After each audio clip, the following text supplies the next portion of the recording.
ಸ್ನೇಹಿತರೆ ನಮಸ್ಕಾರ. ಪ್ರಥಮಂ ಶೈಲಪುತ್ರಿ ಚ ದ್ವಿತೀಯಂ ಬ್ರಹ್ಮಚಾರಿಣಿ ತೃತೀಯಂ ಚಂದ್ರಘಟ ಇತಿ. ನವರಾತ್ರಿಯ ಮೂರನೇ ದಿನ ದುರ್ಗೆಯ ಮೂರನೇ ಅವತಾರವಾದ ಚಂದ್ರಘಟ ದೇವಿಯನ್ನು ಪೂಜಿಸುತ್ತೇವೆ.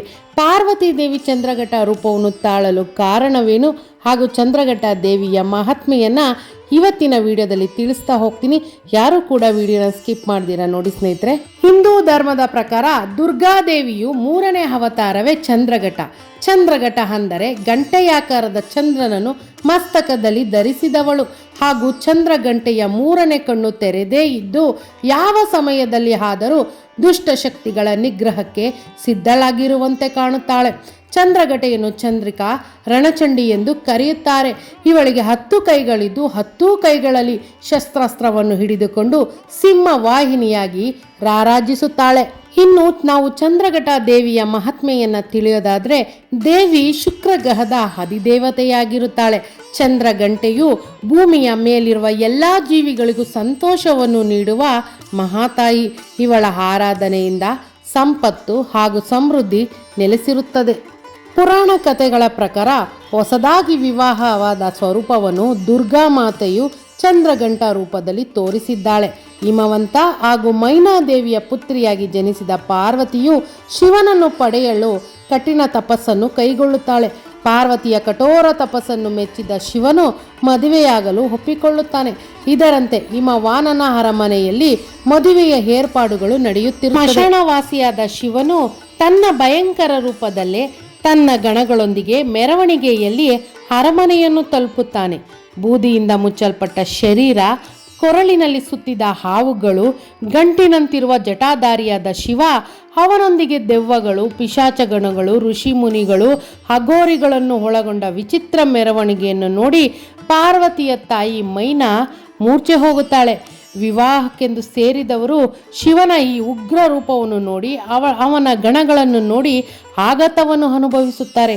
ಇದನ್ನು ಕಂಡ ಪಾರ್ವತಿಯು ಶಿವನಿಗೆ ಮುಜುಗರವಾಗಬಾರದೆಂದು ಭಯಾನಕ ರೂಪವಾಗಿ ಚಂದ್ರಗಂಟೆಯಾಗಿ ಪರಿವರ್ತನೆಯಾಗುತ್ತಾಳೆ. ಚಿನ್ನದ ಮೈ ಬಣ್ಣವನ್ನು ಹೊಂದಿದ್ದ ಚಂದ್ರಘಟೆಯು 10 ತೋಳುಗಳನ್ನು ಹೊಂದಿದ್ದಳು.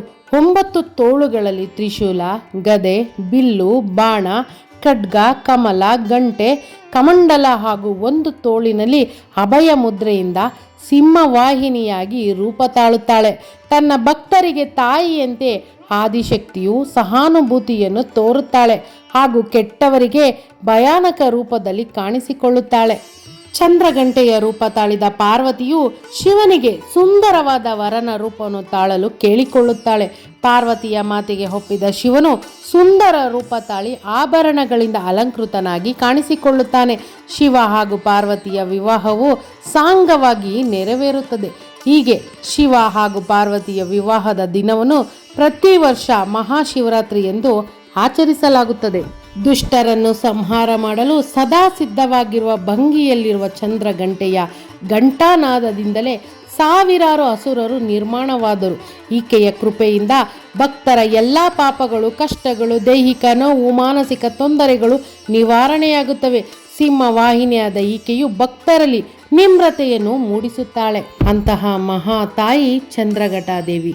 ಚಂದ್ರಘಟ ದೇವಿಯನ್ನು ಪೂಜಿಸಿ ಅವಳ ಕೃಪೆಗೆ ನಾವೆಲ್ಲರೂ ಕೂಡ ಪಾತ್ರರಾಗೋಣ ಅಂತ ಹೇಳ್ತಾ ಇವತ್ತಿನ ವಿಡಿಯೋನ ಹೆಂಡ್ ಮಾಡ್ತಾ ಇದ್ದೀನಿ. ಇವತ್ತಿನ ವಿಡಿಯೋ ಯಾರಿಗಾರು ಇಷ್ಟ ಆಗಿರೋ ದಯವಿಟ್ಟು ಲೈಕ್ ಮಾಡಿ. ಇನ್ನೂ ಯಾರಾದರೂ ನನ್ನ ಚಾನಲ್ನ ಸಬ್ಸ್ಕ್ರೈಬ್ ಮಾಡ್ಕೊಂಡಿಲ್ಲ ಅಂದರೆ ಸಬ್ಸ್ಕ್ರೈಬ್ ಮಾಡ್ಕೊಳ್ಳಿ. ನವರಾತ್ರಿಯ 9 ದಿನ ಕೂಡ 9 ನವ ದುರ್ಗೆಯರ ಮಹಾತ್ಮೆಯನ್ನು ನಾನು ತಿಳಿಸ್ತಾ ಹೋಗ್ತಾ ಇದ್ದೀನಿ ಸ್ನೇಹಿತರೆ. ಎಲ್ಲರಿಗೂ ಶುಭವಾಗಲಿ. ನಮಸ್ಕಾರ.